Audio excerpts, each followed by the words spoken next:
ask you what is mind, what will you answer?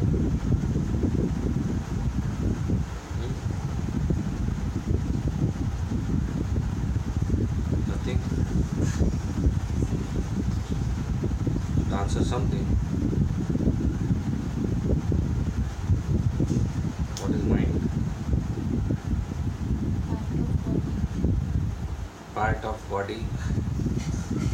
How many of you agree? Oh, no votes. What does mind do? Takes decision and Controls our actions. controls our actions. Very nice. What else mind do?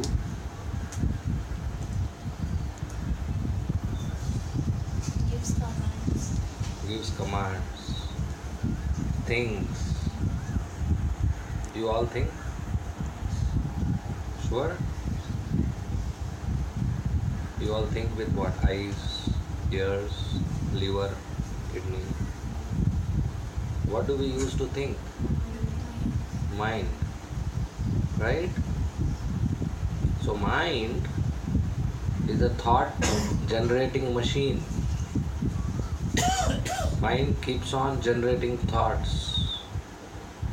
So many thoughts. Do we get different thoughts? Whole day, varieties of thoughts. So from where is this thought generated? Mind. Mind generates thoughts. How many? How many thoughts? Countless thoughts. Countless. Countless, unlimited. Not 10, 20, 100, 1000, but many, freely generated. Just like early morning when the sun rays come from the window, what do you see? Huh? She gets up early morning. You see dust particles. How many? Can't count. They come and go. In the same way, mind, so many thoughts, can't count, come and go.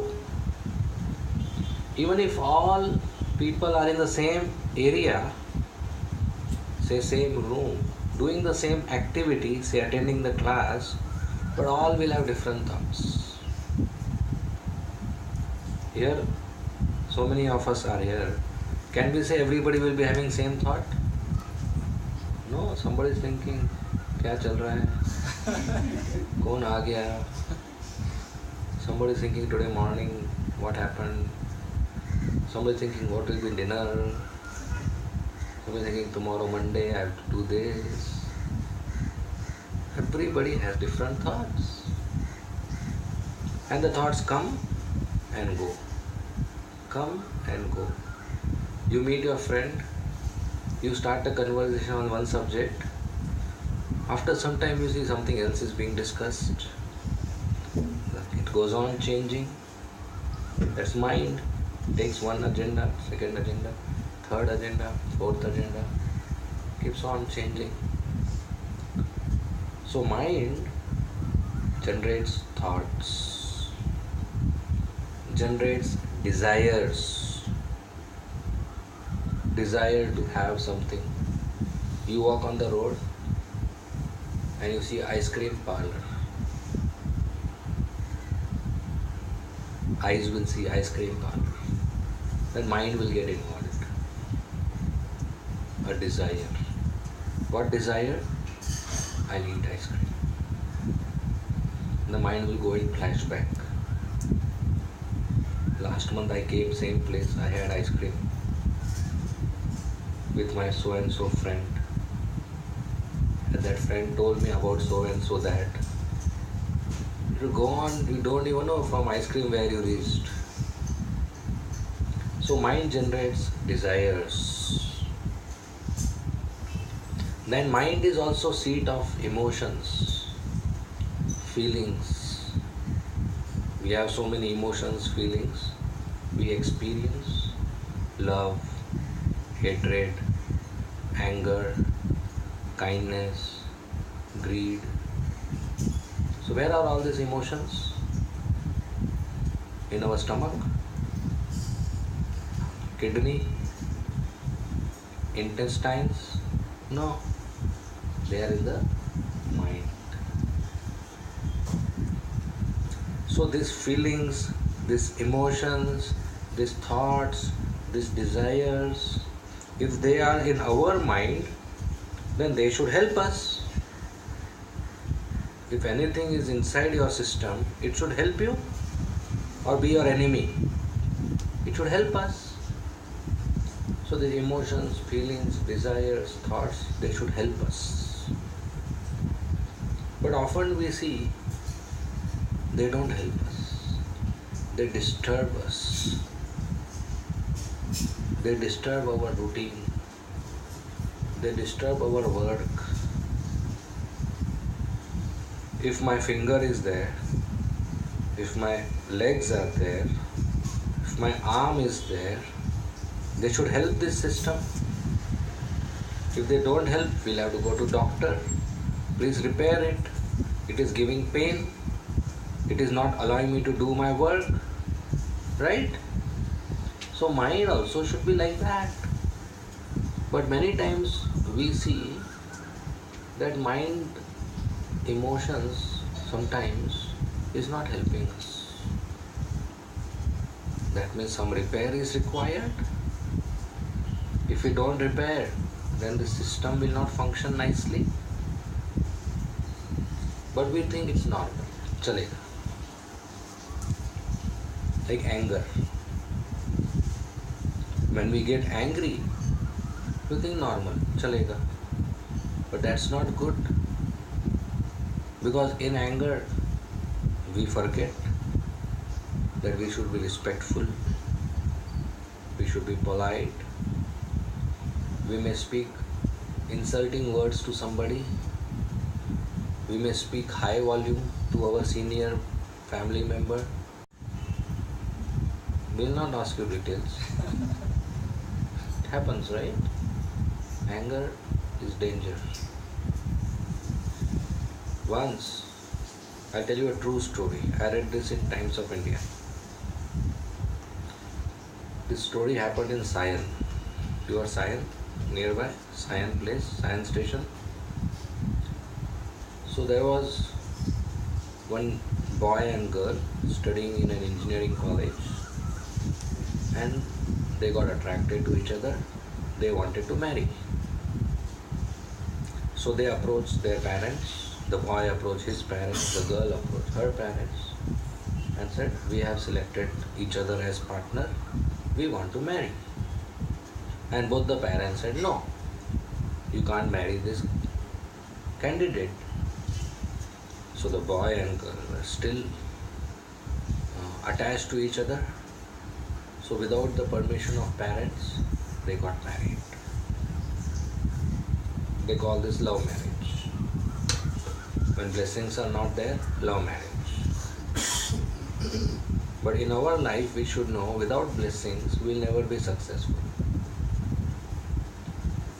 Just by our hard work, just by our talent, just by our skills, just by our intelligence, one is never successful. To get success, apart from our hard work, talent, skill, intelligence, we also need blessings. Blessings from our well-wishers, parents, teachers, Vaishnavas, spiritual master, Lord Krishna. We need their blessings. Without blessings, we can't be successful. And marriage is anyway difficult to be successful.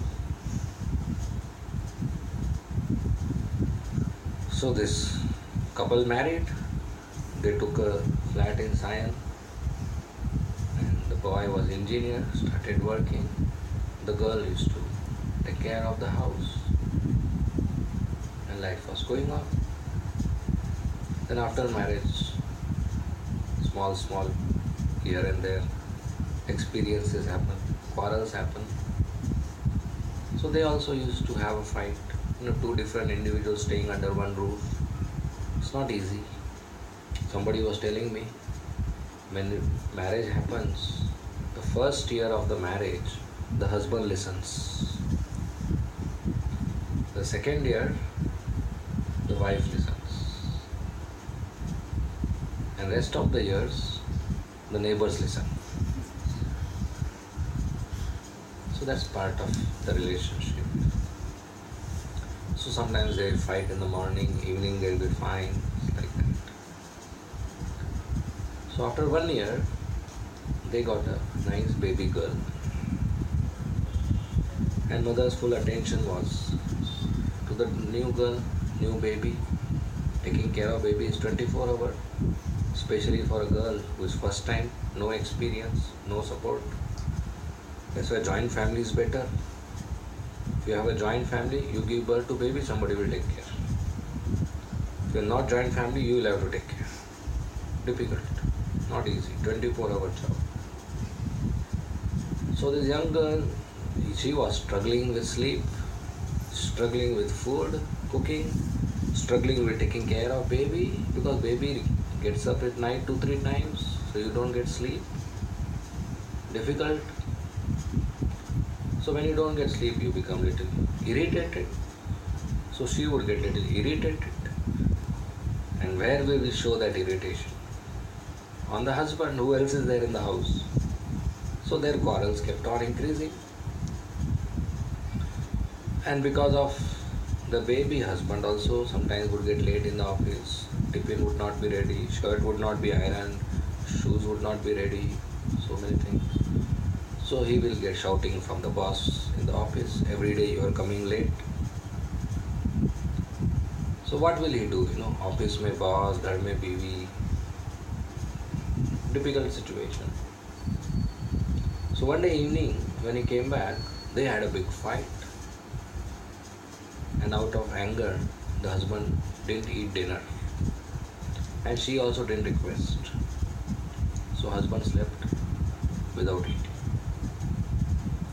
So morning when he woke up, the wife was still angry and she didn't cook breakfast. So now husband is angry also and hungry also.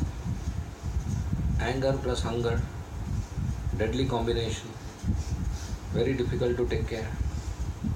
So he was very angry, he started shouting at her and she started shouting back. And he was so angry, boiling, eyes became red. Finally he said, "Shut up!"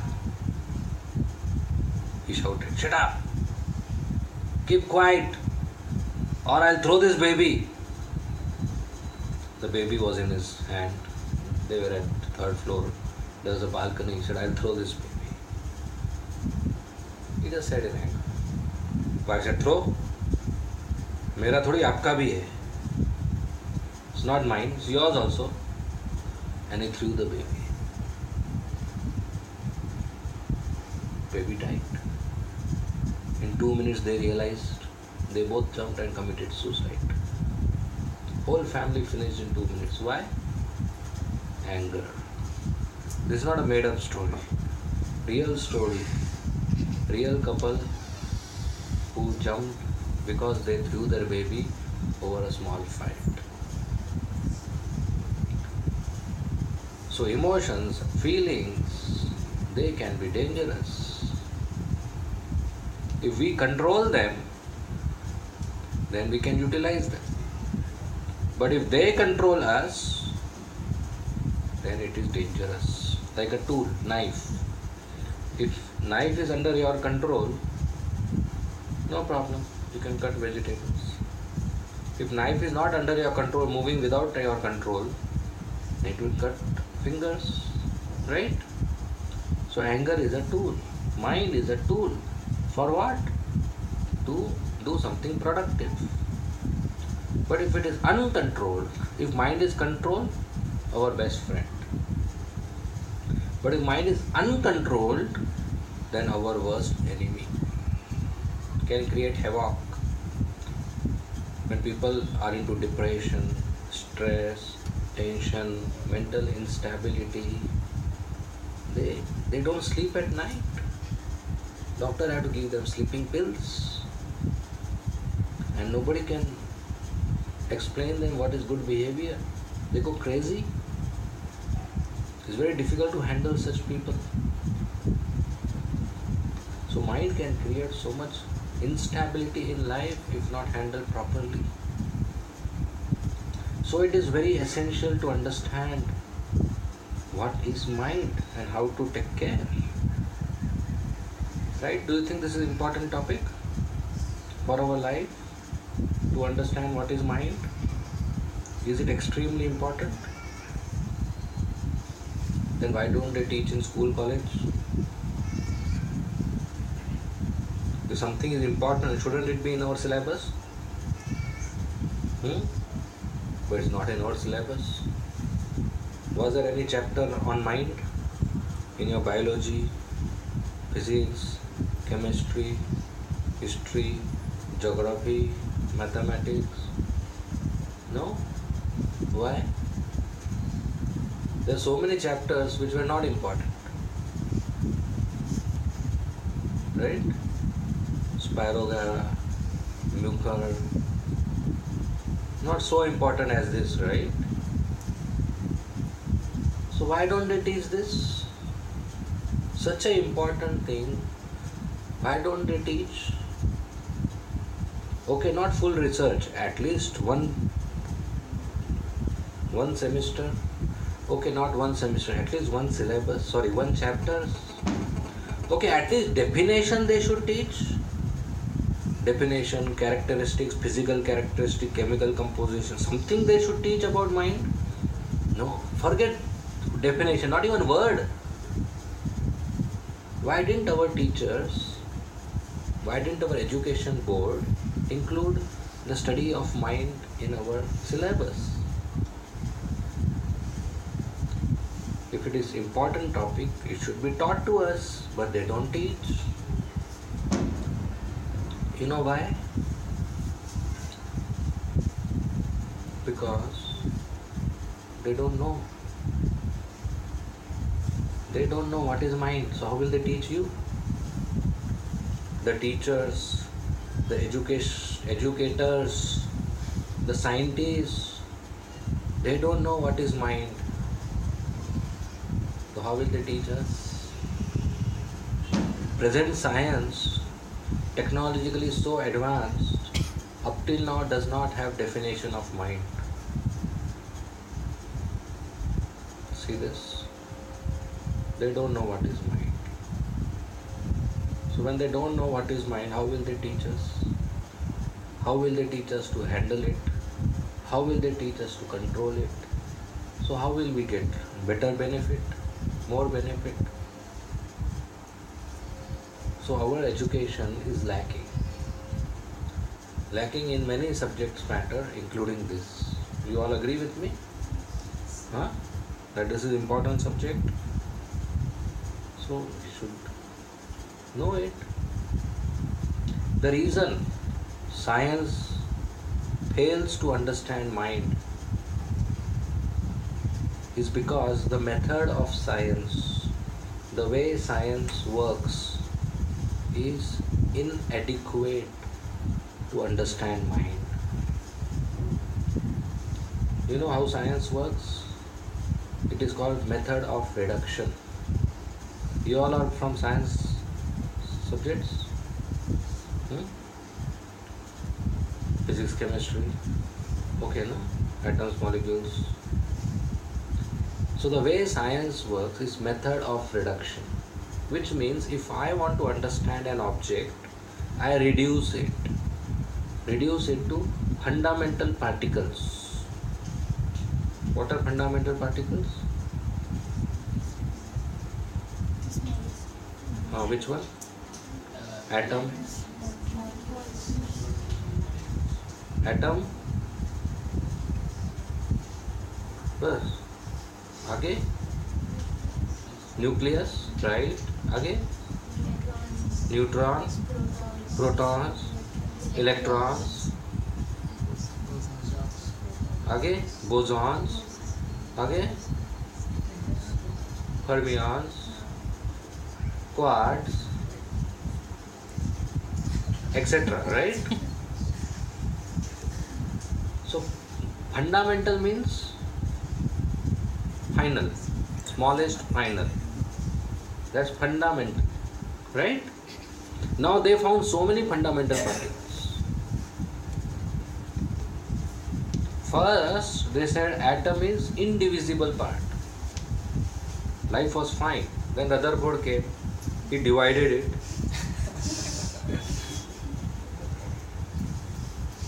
And syllabus increased. If he was not there, we would have got easy physics. Right? He divided it. Then somebody else came, divided it further.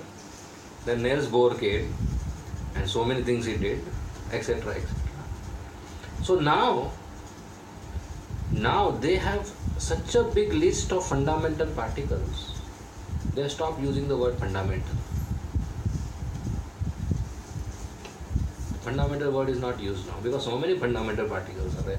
How can you? Fundamental means there should be one final one, so smallest.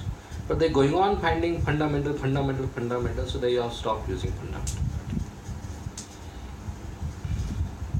So anyway, so they reduce the object to fundamental particles, as of present electrons. An atom has number of electrons. Based on the number of electrons in last orbit, that atom has physical and chemical properties. You are with me?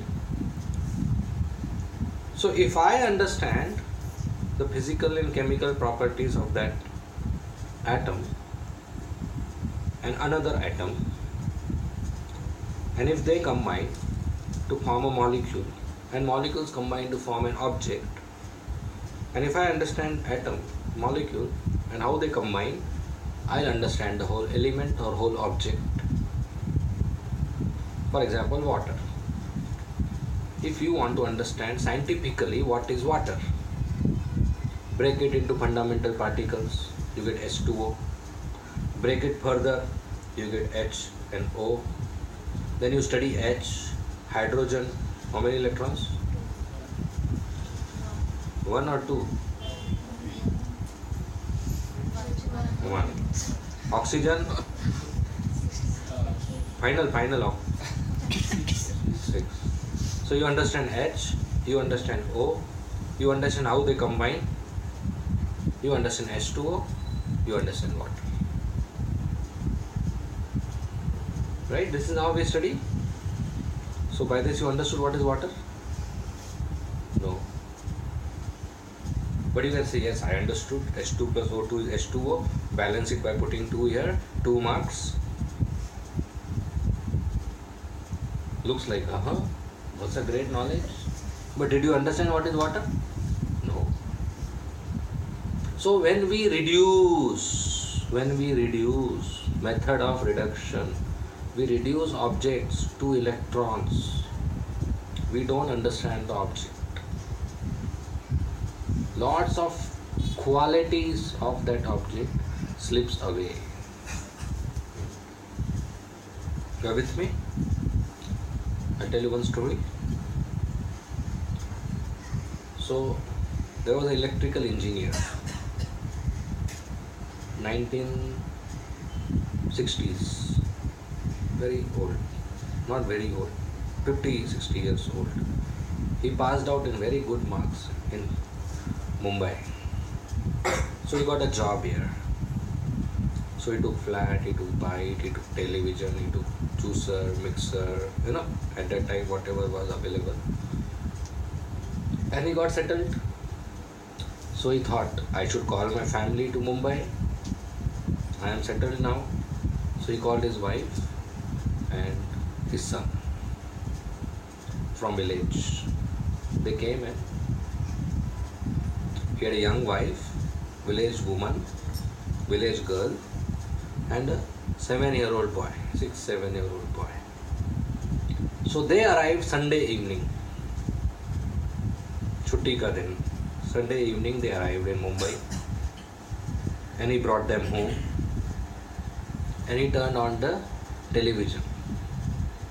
Now from village, they never saw television in their life. Sunday evening, 1960s, which program used to come in television? Chitrahar, Doordarshan channel, Chitrahar, pre-Hindi movie, Sunday evening. Everybody would like to see. So he turned on the television, Sunday evening Chitrahar program going on, Hindi movie was going on, Bollywood movie, one song was going on, there was one hero, there was one heroine, there was one tree, and they were running around the tree. That's what it is, right? So the wife, first time village woman, first time in life she saw this television. Girl, boy, running, singing, dancing. She was so attracted. She left everything and just sat and watched. Such a nice entertainment for her. So the husband was happy, and my wife is happy. Now this young boy, first time in life he saw this television. So he said, Papa, what is this uncle auntie doing in the box? For him, that's it. Uncle auntie doing in the box something. So his papa got surprised. He said, I am electrical engineer, and if my son speaks like this, my friends will laugh at me. So he took his son behind the television box and with a screwdriver opened the box. He wanted to tell him what is actually TV.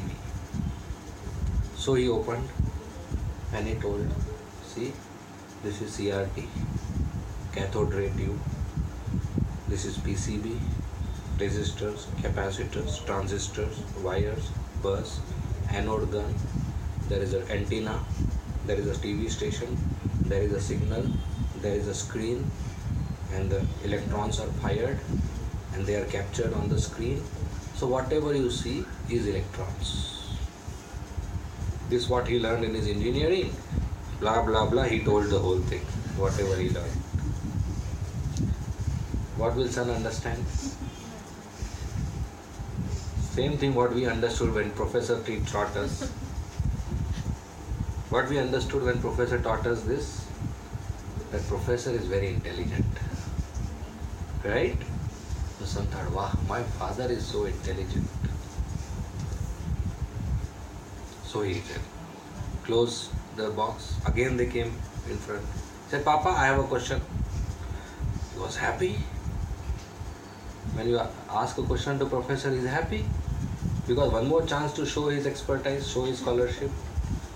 And it shows that the student is learning. Said, yes, beta. Said, Papa, why one electron running behind another electron?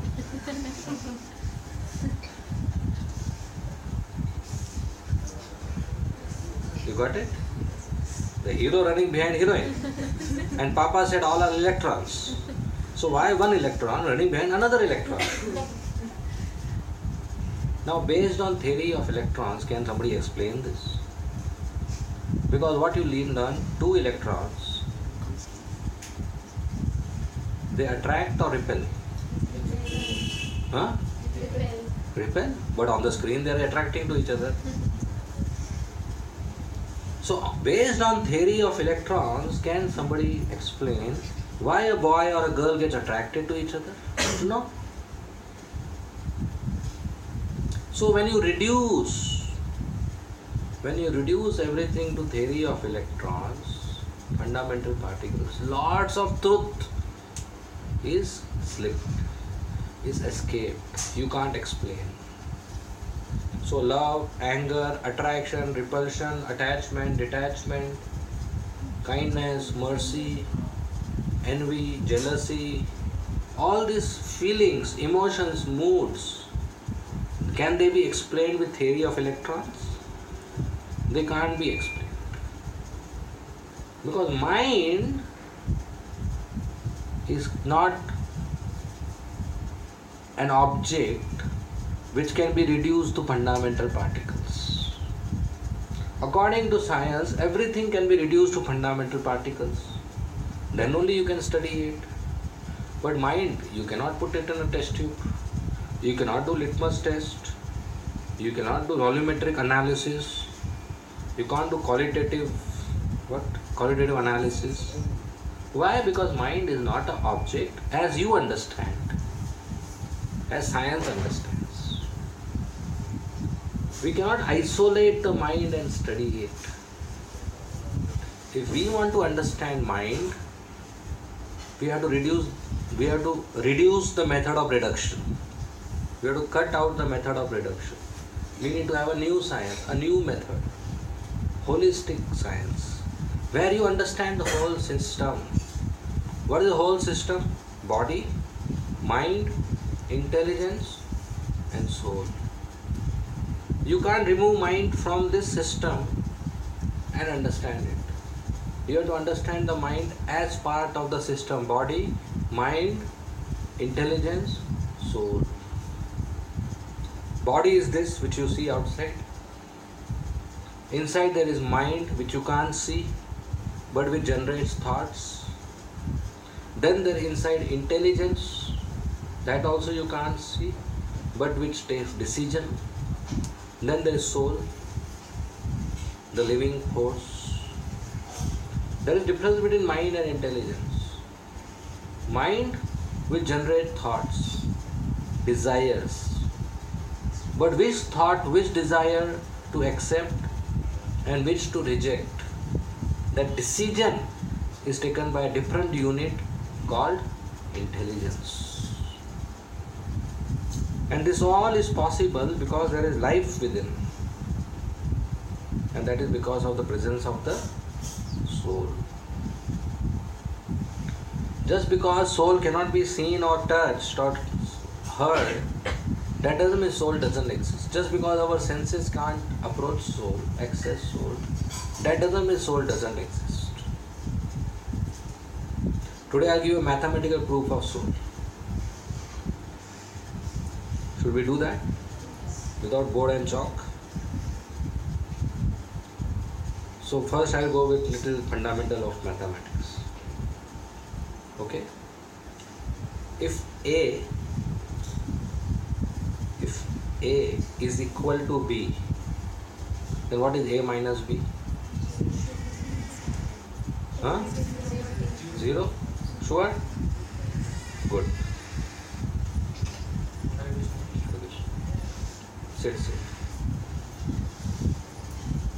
If A minus B is equal to 0, if A minus B is equal to 0, then what is the relationship between A and B? Huh?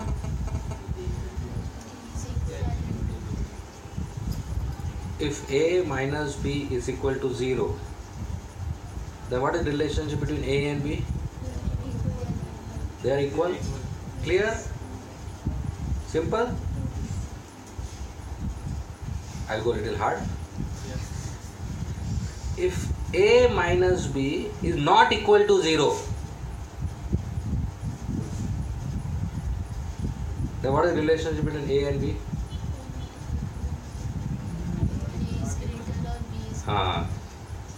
Minimum you know is A is not equal to B. Right? Last. If A is not equal to B, what can you say about A minus B?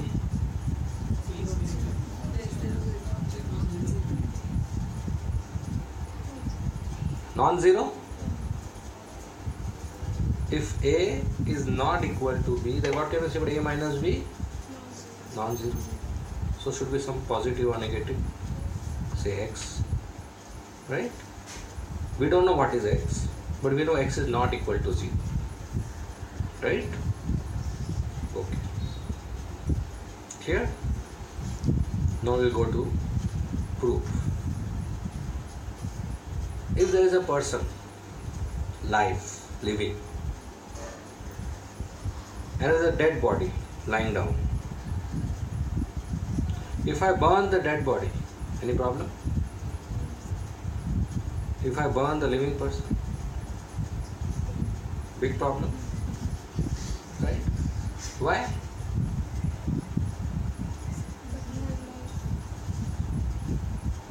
Why? Why two different response? If I burn dead body, no problem. पुण्य का कर्म किया, right? If I burn living body, big problem, पाप किया. Why two different responses?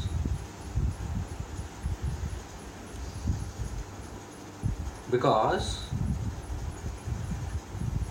living person is not equal to dead body, right?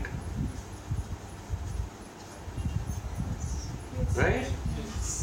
If they are equal, if left hand side is equal to right hand side, then I burn right hand side or I burn left hand side, what is the big deal? Right? But there is a difference, because if I burn right hand side, no problem. If I burn left hand side, big problem. Right? Living person plus fire is equal to dead body. Correct? Correct? So that means living person and dead body cannot be equal. If they are equal, then fire is equal to 0. Right? You are with me? So if A is not equal to B, then A minus B is non-zero. If living person is not equal to dead body, then living person minus dead body is equal to some non-zero. We don't know what. Call it X. We call it soul. Does X exist? Yes. If somebody says X doesn't exist, that means saying X is equal to 0. That means saying living person is equal to dead body. That means he should be in Thane mental hospital. Right? So X exists. Soul exists. What is the definition of soul? I am not talking about the soul which you have heard. I am giving a very clear definition of soul. What is the definition of soul? Living body minus dead person is equal to soul. Now you tell me, soul exists? Yes. Otherwise this equation will be 0. Right? So that's soul, which gives life. Presence of soul gives life. If I hit this pillow, will the pillow feel pain? No. But if I hit my body part, I'll feel pain. That means there is a difference. And the difference is presence of soul. Because the soul is present in this body, so there is experience of pain. Because there is no soul present in the pillow, or in the sofa, or in the wall, or in the fan, or in the mic stand, there is no experience of pain. So because of the presence of soul, there is experience of pain and pleasure. There is awareness. Today I am aware, I am in Udayagiri. Right? Is my bag inside aware? I am in Udayagiri today. Because bag has no awareness, no self-awareness. Because soul is not present. But in this body, soul is present. So there is awareness, there is self-awareness. And the soul doesn't change. The body changes. You have a small body, baby body, grows to a young body, adult body, old body. Body goes on changing. But the same soul is present in the body and does not change. If somebody dies in the house and you visit, you will see everybody crying around the bed. Dead body is there, and the mother will be crying, the wife will be crying, the children will be crying, the siblings will be crying. My husband left me, my father passed away, my son left me, they will be crying. You go to the wife and say, why are you crying? Said, my husband left me. Said, he didn't left you, he is still there. Everything is there. Hands are there, legs are there, eyes are there, heart is there, liver is there, kidney is there. hair are there, ears are there, nose is there. What is missing? She will say, no, this is not my husband. This is my husband's dead body. मेरा हस्पति तो कब से चला गया. My husband left me. Who left you? So what is missing is the soul. Whole life she thinks this chalta filta body is my husband. And at the time of that she says, this body is not my husband. Isko jala do. My husband left. So why you want to go till death to understand this fact? That our relatives are not the body which we see. Our relationship is because of the soul inside. If the soul leaves the body, the relationship is over. इसे चला गया, छोड़ के चला गया. What is missing? Soul. Clear? Okay, I'll ask you IQ question. Okay, before that I'll tell you a story. At the end of the story, I'll ask you a question. Please listen carefully. Let me see who answers this question. Ready? So imagine you are hero of the story. Okay? Because we are mixed crowd, so hero of the story. You finished your engineering. You got a nice naukri, nice job, good salary, purchased a nice house, car, and all good. Now what do you want more?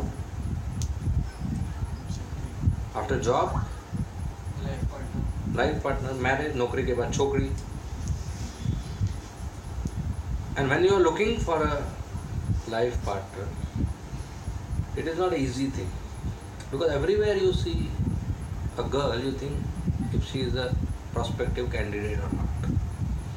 You go to bus stop, you see, nahi, thoda moti hai. You go to somewhere, little tall. This perfect. Mangalsutra pehle. Right? That's how it happens. You know, in our temple, many devotees, visitors come. Before darshan, they have to leave their shoes. And sometimes there are chappal chor. They steal the shoes. And the visitor comes out, his chappal is not there. He will see everybody's legs. Mera chappal to nahi pehna. Which ordinarily he will not do. But now because he is looking for his shoes, he will see everybody's legs. Right? In the same way, when you are about to marry, you will see everybody, whether it's prospective candidate or not. It's natural, it happens. So in that period of life, one day you come to your office, sit in your cabin, and you read the most popular newspaper of India. Which is most popular newspaper of India? Huh? Crimes of India. Crimes of India. Crimes of India. It's Crimes of India. Only crimes are written in that. Right? No good news will come. Now we have such a nice youth program. It will not come tomorrow in your newspaper. But if you have some crime here today, it will immediately come tomorrow. So it's a proof. It's Crimes of India, not News of India. If it is news, then this also will come. Anyway. So he was reading this newspaper, and on the first page, there was a photo of a beautiful young 19-year-old girl, recent Miss India. Her name is so and so, stays in Mumbai, in the same area where he used to stay.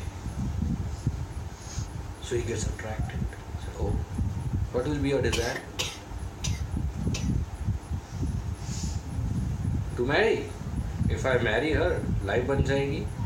She is beautiful, she is educated, she is intelligent, and now money will be flowing in. So you think, let me try. So you go home, wear a nice dress, take bath nicely after many days, wear shoes, and go to the girl's house. Knock the door, the father opens, welcomes you, offers you a seat, tea, and you introduce yourself, show your certificates, show your bright future. I am going to open my own software company, so much so money, so nice family background, etc. The father is impressed. The father is impressed. Then he asks you, my dear son, what brings you here? Please tell me. And you say, I want to marry your daughter. He says, get out. Since morning 200 people have come. So you go away, very morose, crying, and you meet your friend. And you narrate the whole thing. The friend says, Arey yaar, don't worry. Try and try, but do not cry. Next week you meet again. See, maybe filtered out list, you will get a chance. So then you become little, okay, yeah, next week I'll go, next Monday I'll go. So after 3 days, again in your office, same newspaper, front page, recent beauty queen so and so died in a car accident. Do you feel it is sad? Prospective candidate. So you go home early, little sad, sitting. There's a knock on the door, and you open. Who is there? She died. Father, crying, comes inside. You are surprised. How come uncle here? Then he says, Beta, you know that day you came, I was thoroughly impressed by you.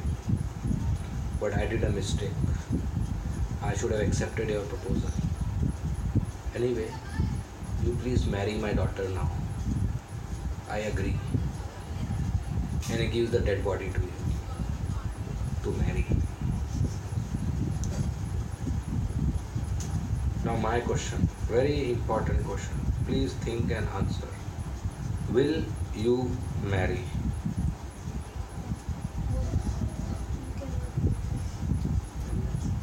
No. No. As a well-wisher, should I tell you? It is where you will marry? I know that. I can explain you briefly. No problem, let me try. If you marry, you'll have no sari expenses, no cosmetic expenses. And the biggest thing is she will be quiet. It's very difficult to get a quiet wife. You marry? You will say, Uncle, badbu aa raha hai, jala do. Burn. Can you burn a person whom you love? So why you tell burn?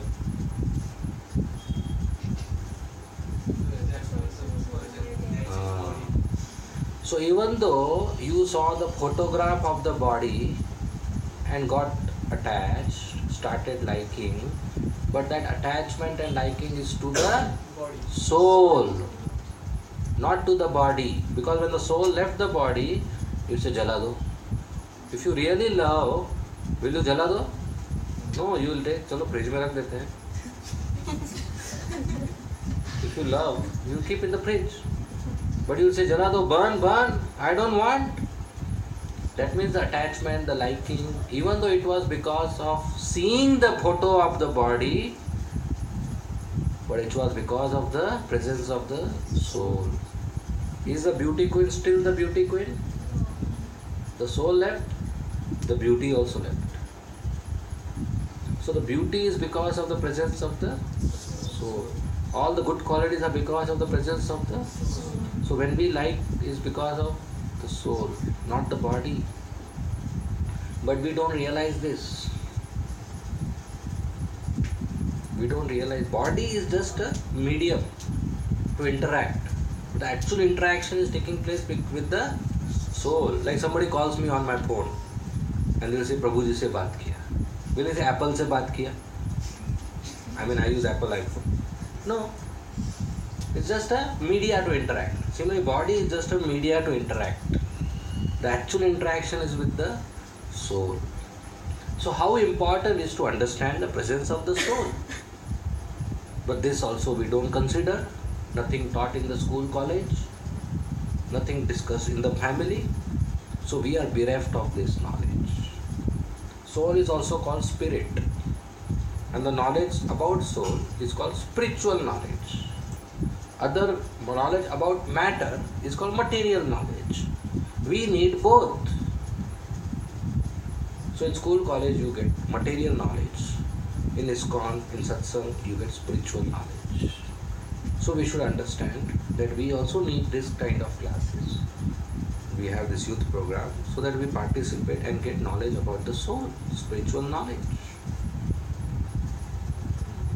So there is body. Body has 5 senses: eyes, ears, nose, tongue, skin. What do the 5 senses do? They gather knowledge from the world.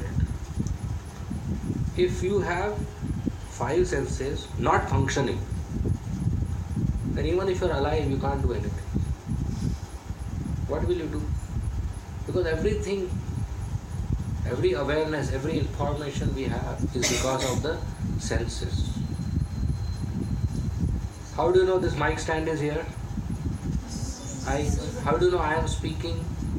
Ears. How do you know the ground is hot or cold? By skin. How do you know this is soft or hard? By skin. How do you know flower is having fragrance? By nose. How do you know this object is bitter or sweet? By tongue. So if eyes, ears, nose, tongue, skin, these 5 don't function, then how will you know anything in life? Nothing will. So these 5 are very essential. So this whole system, let's make a block diagram. Okay? We'll make it. I will make it in air. You will understand it. Huh? We don't have board and chalk here. Huh? You know what is block diagram?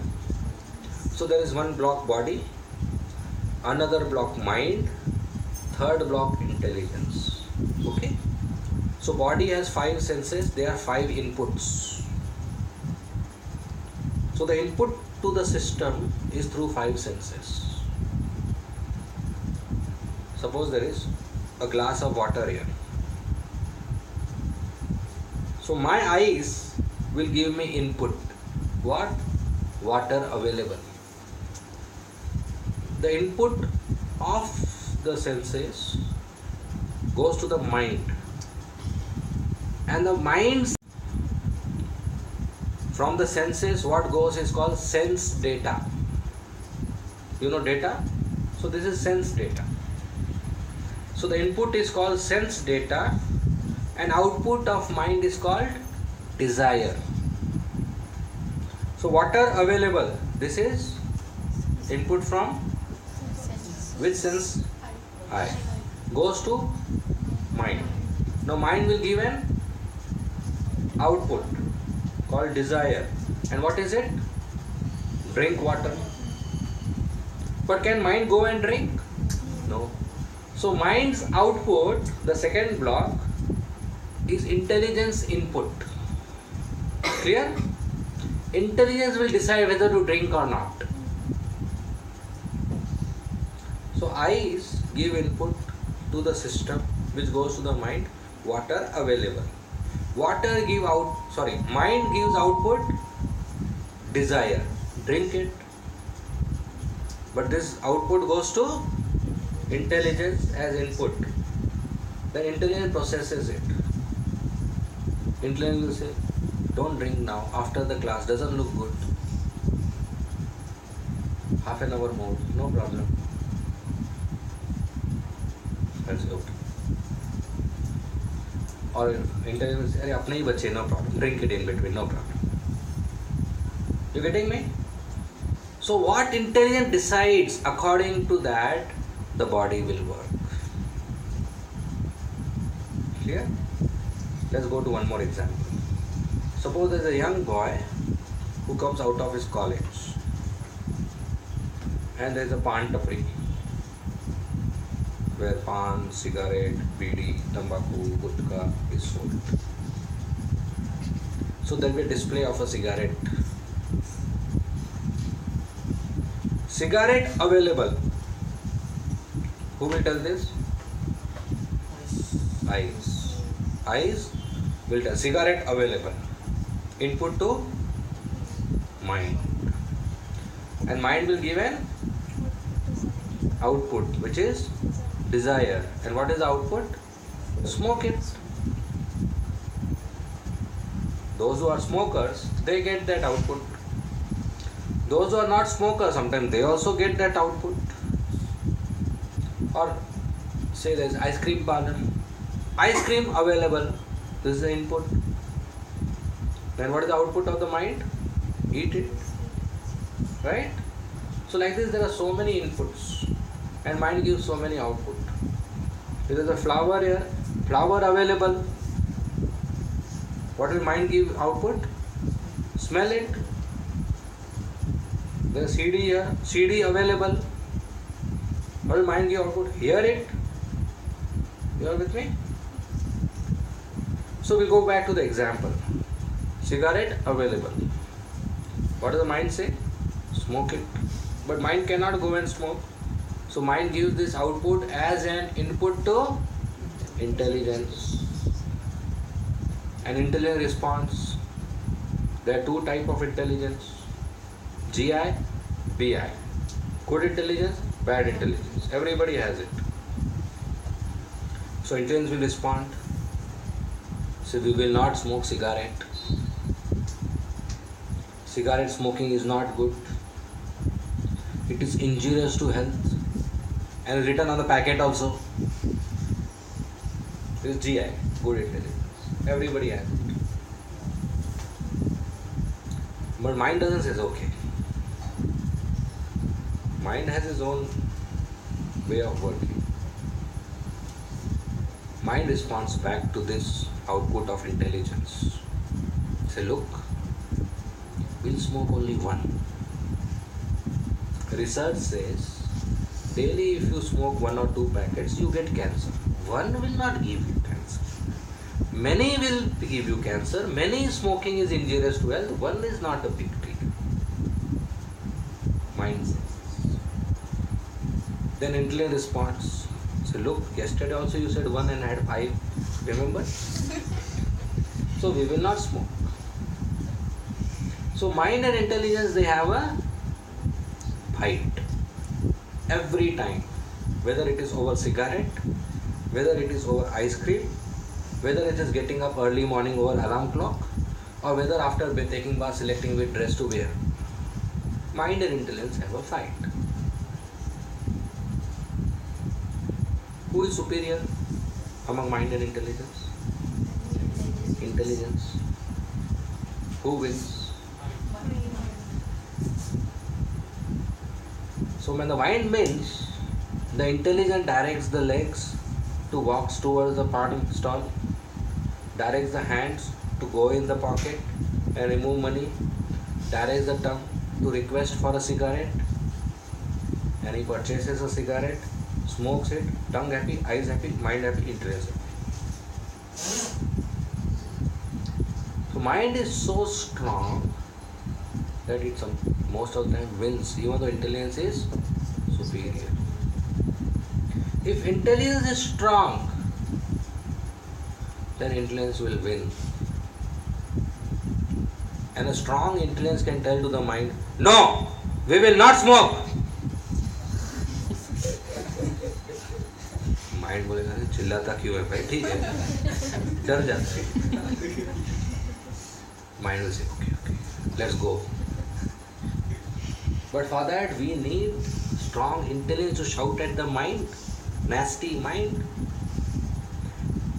And most of the time our intelligence is not strong. So we don't shout at the mind and the mind has its way. Why it is so difficult to control the mind? Krishna in Bhagavad Gita tells Arjuna to control the mind. In 6th chapter, Dhyan Yoga. Arjuna said, impossible. I will control wind. I will control cyclone. A cyclone moving by 200 km per hour. This building will collapse, 200 km per hour. Arjuna says, I can control with my hands. But I can't control mind. Arjuna says this. Whose mind is so sharp, he concentrates on a target and shoots an arrow. He's first class shooter. But he says, I can't control mind. Why Arjuna says he can't control the mind? Arjuna gives 4 reasons. Should I tell you 4 reasons? He says, mind's characteristics. Chanchalam, Pramathi, Balwad, Dridam. Chanchalam means restless. Pramathi means turbulent. Balwad means strong. And Dridam means stubborn. So because of 4 reasons, it's difficult to control mind. 4 characteristics, 4 qualities of mind. Chanchalam, Pramathi, Balwad, Dridam. Restless, turbulent, strong, stubborn, Jiddi. Mind is like a small child. How a small child is restless? Mind is restless. Or sometimes like a monkey. You know monkey? Jumping from one branch to another branch, to third branch, to fourth branch, to one tree, to another tree. Doesn't stop anywhere. You can't play stop with the monkey to run away. So mind is like that. Like a child, you give one toy, and the child will like the toy so much, and after 1 hour throw the same toy and pick up another toy. Child jumps from one toy to another toy to a third toy. So mind is like that, jumps from one subject to another subject to another subject, one thought to another thought to another thought, one desire to another desire, keeps on jumping.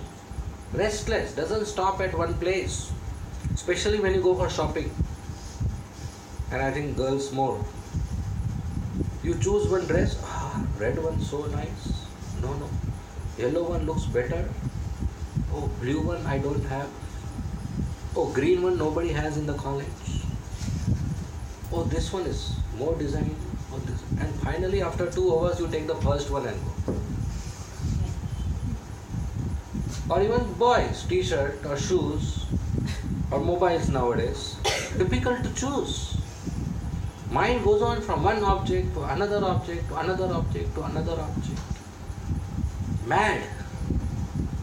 If a child is mad, it's very, very difficult to control. Very difficult to control. If it asks one thing and at the next moment asks another thing. What it likes today, tomorrow it will not like. What it likes today, will break it. And tomorrow will ask for the same thing again, unbroken. You can't reverse it, you can't bring it back. So that's mad child. Now how do you control a mad child? They say, jo chahiye de do.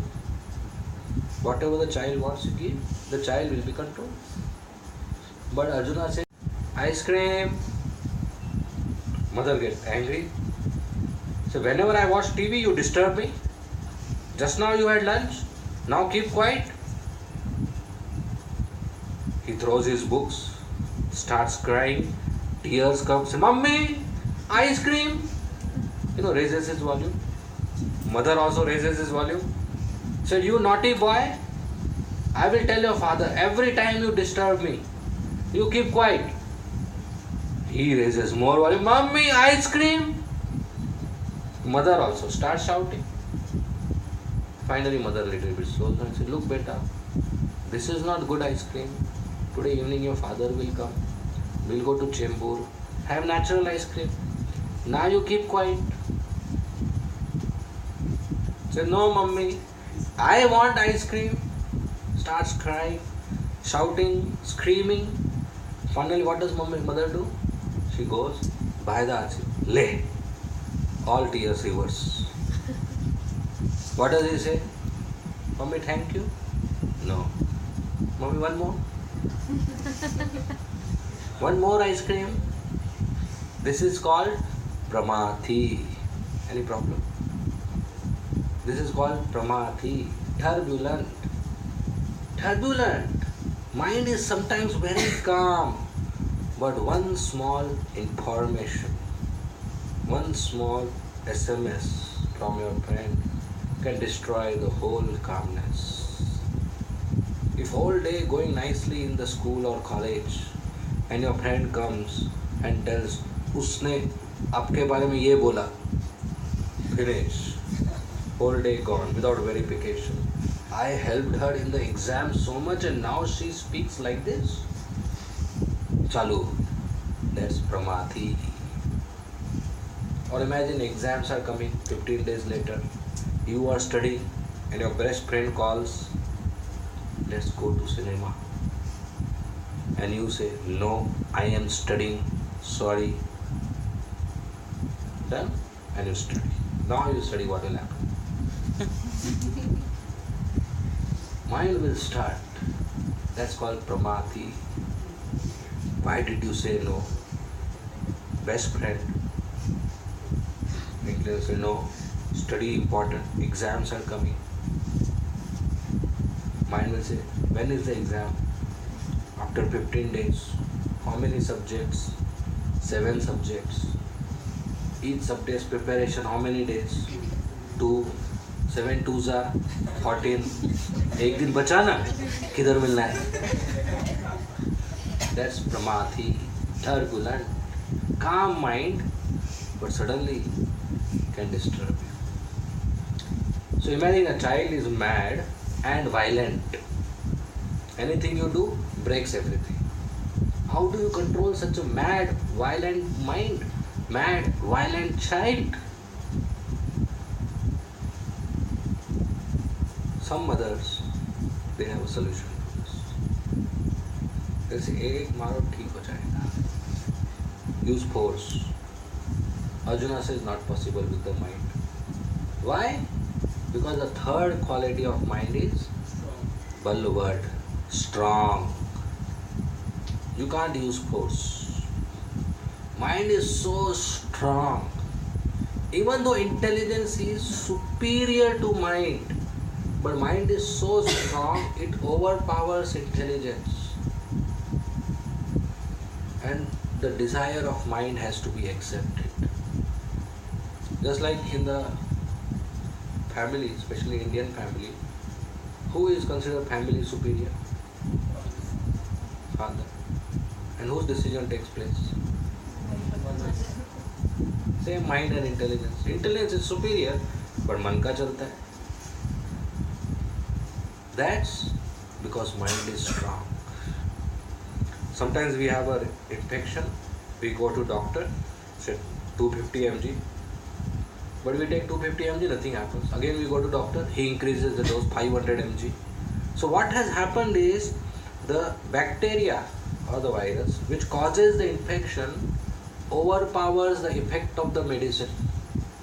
So then we have to increase the dose of the medicine. In the same way, intelligence is superior, but mind is so strong, it overpowers the effect of intelligence. It overpowers the influence of intelligence. Balwat. So a child who is mad, who is violent, and who is very strong, how do you control such a child? So some mothers offer a solution to this. Said, प्रेम से बात करो. Talk lovingly to the child. Raja beta, Gudiya beti. The child will accept. Arjuna says, not possible. Why? Because the fourth characteristic of mind is freedom, stubborn. Whatever Raja beta, Gudiya Rani karo, mind will stick to its own desire. I want ice cream. Now whether you say Gudiya Rani, Raja beta, I want ice cream. You tell whole Mahabharata story, after 7 days you say, I want ice cream. That's called stubborn. Doesn't listen to parents, doesn't listen to teacher, doesn't listen to seniors, doesn't listen to well-wishers. I want ice cream. Then कैसे टटक गया? Stubborn. Mind is so stubborn.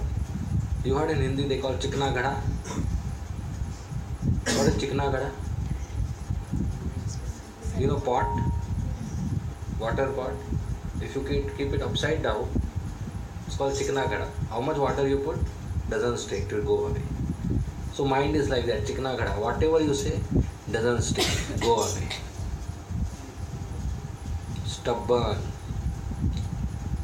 So these are the 4 characteristics of mind which make it very difficult to control. So Arjuna says, Krishna, I can't control the mind. Why? Because of these 4 characteristics. What are the 4 characteristics? Chanchalam, Pramati, Balwad, Dridam. Restless, turbulent, strong, stubborn. Should know this. Chanchalam, tell behind me. Repeat behind me. Chanchalam, Pramati, Balwad, Dridam. Chanchalam, Pramati, Balwad, Dridam. Restless, turbulent, strong, stubborn. So Arjuna says, I can't control mind. See, Bhagavad Gita already contains the knowledge about mind. Scientists are still struggling. This is 5,000 years before. 5,000 years before, this knowledge is already there in Bhagavad Gita. We still study physics, chemistry. Up till now, the mind chapter has not come. Why don't we study Bhagavad Gita directly? Anyway. So Krishna responds to this. He says, Arjuna, I understand. I accept controlling mind is difficult, but it is not impossible. Krishna says this. So how to control? He says, Abhyas tu Kauteya. Abhyas means practice. My dear Arjuna, if you practice, you can control it. Abhyas, practice. Now what is that practice? What is the practice by which you control the mind? Now we already studied intelligence is superior to the mind, but it's not strong enough. So if you practice in such a way that intelligence becomes strong, then it can control the mind. If the intelligence can shout at the mind, no, then it can control the mind. If you use your mobile letter, please control your mind. If intelligence is superior, then it can easily control the mind. If intelligence is strong, it can easily control the mind. So we need to make our intelligence strong. How do you make your body strong? Just by exercising. Eating. If you eat balanced diet, you make your body strong. So what is food for intelligence? Knowledge. How do you make intelligence strong? By knowledge. Not by eating badam and kaju. Now, whatever you eat will not going to make your body strong.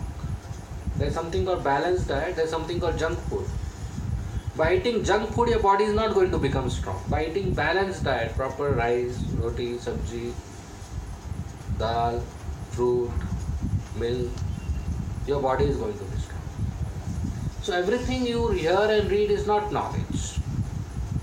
Knowledge comes by primary 2 sources: hearing classes, seminars, lectures, and reading books or reading any reading material. But everything you read is not knowledge. If that was true, you go on internet, www, read all the web pages, all internet sites you read. Will you become most knowledgeable person of this world? You become most mad person of this world. Because internet, everything is not knowledge. There is difference between information and knowledge. Just like there is difference between junk food and proper food. What is knowledge? That which is truth is knowledge.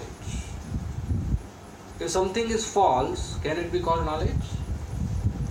If something keeps changing, can it be called knowledge? Can we have Monday knowledge, Tuesday ka knowledge, Thursday ka knowledge, next year ka knowledge? No. Knowledge is knowledge. It should be permanent. Truth is permanent. You are with me?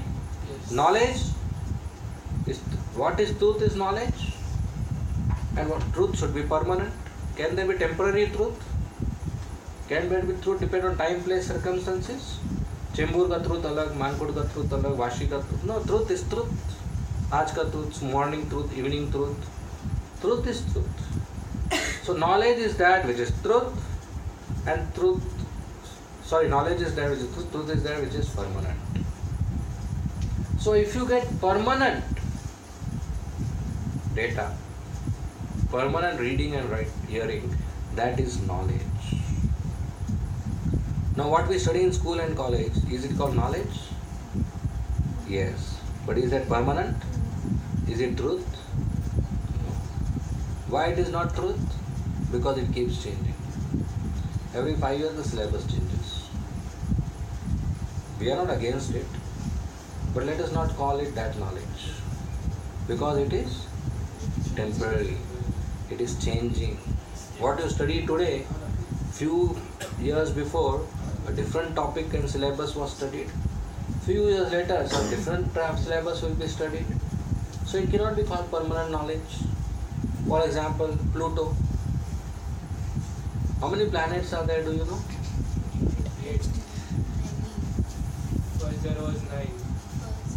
So एक ही other गुम हो गए. The Pluto got destroyed as far as science is. Pluto got destroyed. No, it's still there. But it's not planet now. So why it was earlier planet, now it is not planet? The definition changed. So it is all. It doesn't make sense, right? When I passed my 12th standard geography, I wrote 9 planets. I got 2 marks. Now, is that mark valid today or not? I don't know. So they keep changing. You know, earlier they used to consider light as fluid. Now they consider it as energy. How many of you studied valency bond theory, VBT? Do you remember all? After that, what did you study? Hybridization theory. I had a very nice chemistry professor. He taught us valency bond theory. He took our test on that. We got good marks in it. Then next day, new class, he came. On the board, he wrote hybridization. He told, my dear students, there are some flaws in valency bond theory. So a new theory was given. We are going to study that, hybridization theory.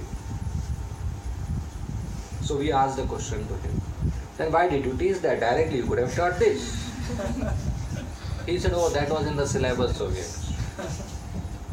So after a few years, they will remove this from the syllabus. It will be gone. After a few years, hybridization theory also will be removed from the syllabus. Theory. You know the word theory and the word truth. There is a difference.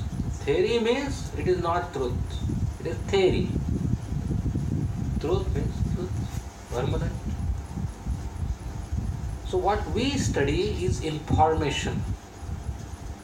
And it's useful as far as career is concerned in the modern society. Information. But intelligence is not going to become strong by this information. Intelligence is going to become strong by knowledge. That is permanent truth. And that comes from scriptures. Bhagavad Gita, Quran, Bible. These are scriptures. They contain truth, knowledge. They don't change. Bhagavad Gita has never changed 5,000 years. Did you hear Bhagavad Gita version 2.1? Or Millennium Edition? No, Bhagavad Gita is same. Did Krishna come and say, oh, galti ho gayi, appendix I'll add? No, same Bhagavad Gita. Same 700 verses since 5,000 years. Any book so old? No. Modern science is 200 years old. That's all. And even in Indian judicial system, in the court, when the witness has to speak, they have to take oath on. Why not on Harry Potter? Or 12th standard physics textbook? Or engineering mechanics? Or Times of India? Or Reader's Digest? These are popular, right? So why not take oath on that? No. How can you take oath of truth on untruth? So Bhagavad Gita is not only for oath, it is also for open and read also. And generally people have Bhagavad Gita in their house. but it's there in the drawer with a red cloth. Don't touch. Arey, why did you purchase? Don't touch. Open it, read it. So this is the first step to control mind.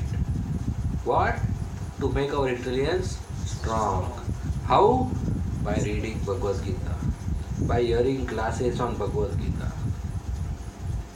If the intelligence is not strong, you cannot control the mind. If the intelligence is strong, you can say no. No to cigarette, no to sinful activities, no to what mind says. So we request all of you to please read Bhagavad Gita. And come regularly, we are going to have this youth program regularly and we will discuss Bhagavad Gita. Whatever you don't understand, you can ask questions. And the second way to control mind, which is also long term, is mantra. Man means mind, tra means deliver. Deliver from nonsense things. So chanting of mantra helps our mind. So we generally in ISKCON chant Maha Mantra. Hare Krishna, Krishna Krishna, Hare Hare, Hare Ram, Ram Ram, Hare Hare. This is Maha Mantra. When we chant this, our mind is subdued. All negative things are eradicated, dirty things are eradicated. It takes practice. We generally chant on beats, 108 beats are there. We chant Hare Krishna Maha Mantra continuously, which you can also try. As you keep coming, we will learn. So these two are most important things to control mind. One is knowledge and one is mantra, meditation, mantra, chanting. So knowledge you get by reading Bhagavad Gita, by hearing classes on Bhagavad Gita, and mantra you can chant individually or you can clap together and chant musical instruments, kartal, mridanga, collectively. So these two ways are very essential if you want to control mind. Any other way is temporary, will not work for long term. These two ways will work for long term. So we should adopt a lifestyle in which we also get time to read and hear Bhagavad Gita. Like Arjuna, he was about to fight a war. But before fighting a war, he heard Bhagavad Gita and he became man of the match. He became hero of the battlefield. So by hearing and reading Bhagavad Gita, we will be successful in life. And we chant the holy name of Krishna, Hare Krishna Maha Mantra. So that helps our mind. So we try these two processes. Okay? We'll end here. Thank you very much. Srimad Bhagavad Gita ki, Srila Prabhupada ki, Hare Krishna. If there are any questions, you may please ask.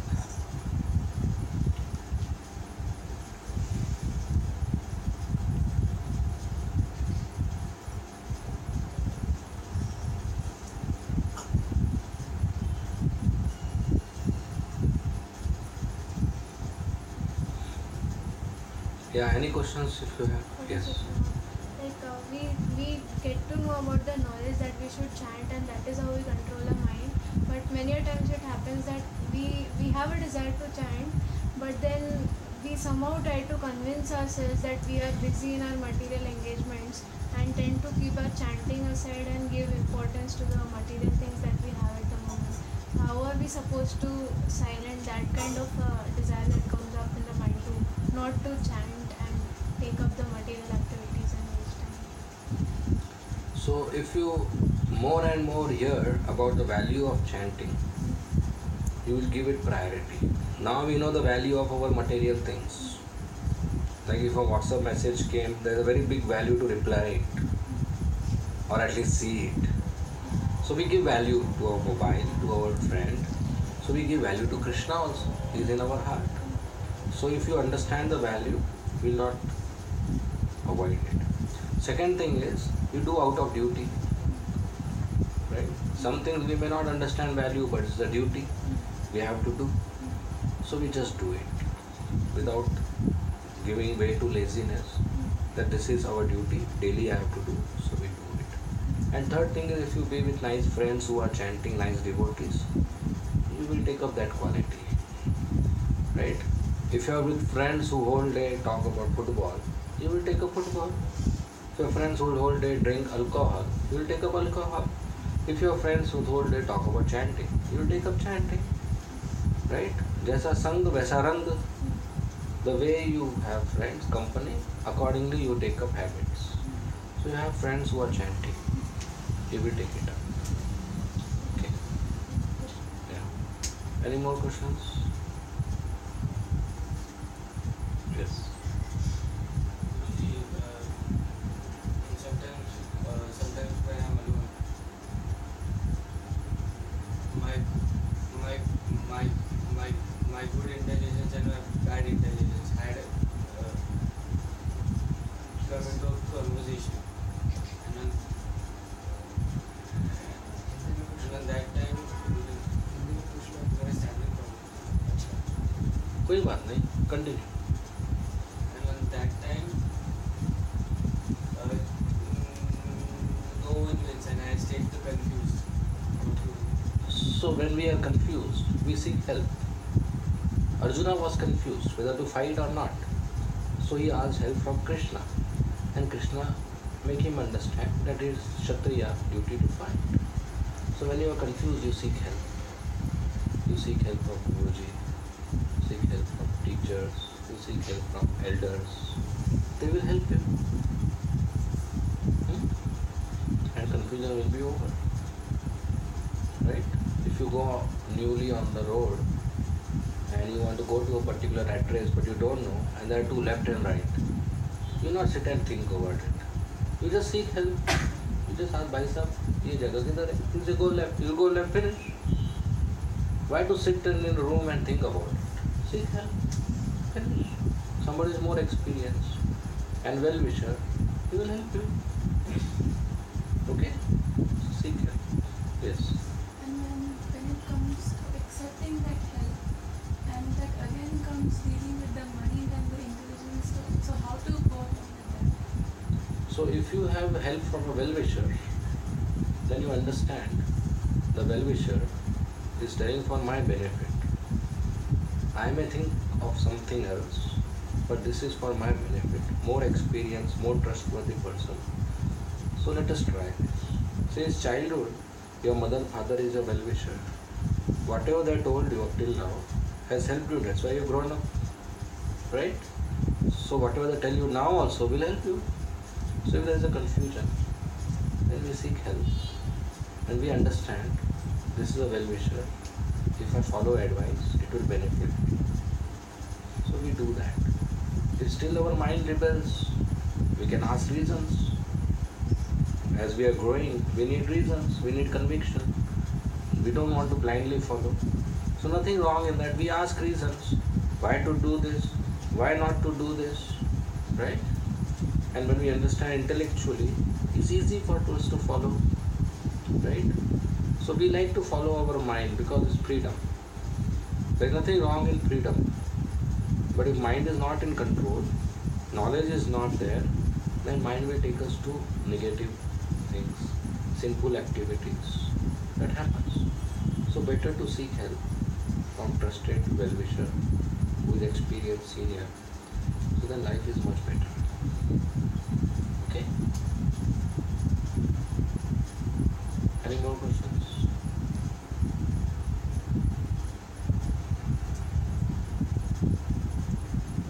Yeah.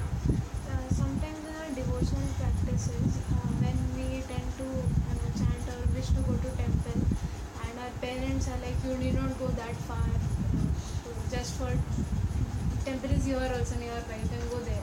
So there is a resistance from home. So how are we supposed to deal with that? Having a great desire to go to temple or maybe some spiritual place, and they are not so supportive and being so much indulged into the spiritual activity. So how are we supposed to actually deal with such a situation?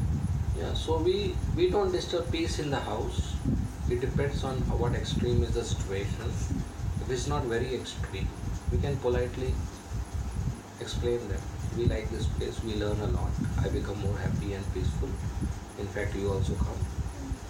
Maybe invite you politely. And if there is some expectation from our side, some work has to be done, we do it nicely. So they are happy with us. So when they are happy with us, they give freedom. We said, okay, fine. Right? So you tell, I like it. It gives me happiness. I love Krishna. and I'm not alone. There are so many devotees, etc. And whenever you come back from temple, bring some prasad for them. Give them prasadam. That will make them more positive. Prasadam will change them hearts, right?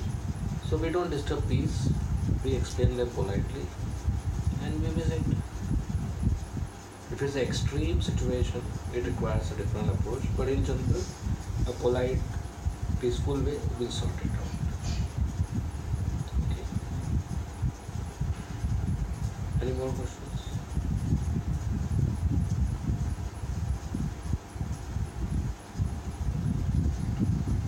Okay, we will end here. Thank you very much. Srila Prabhupada ki Hare Krishna.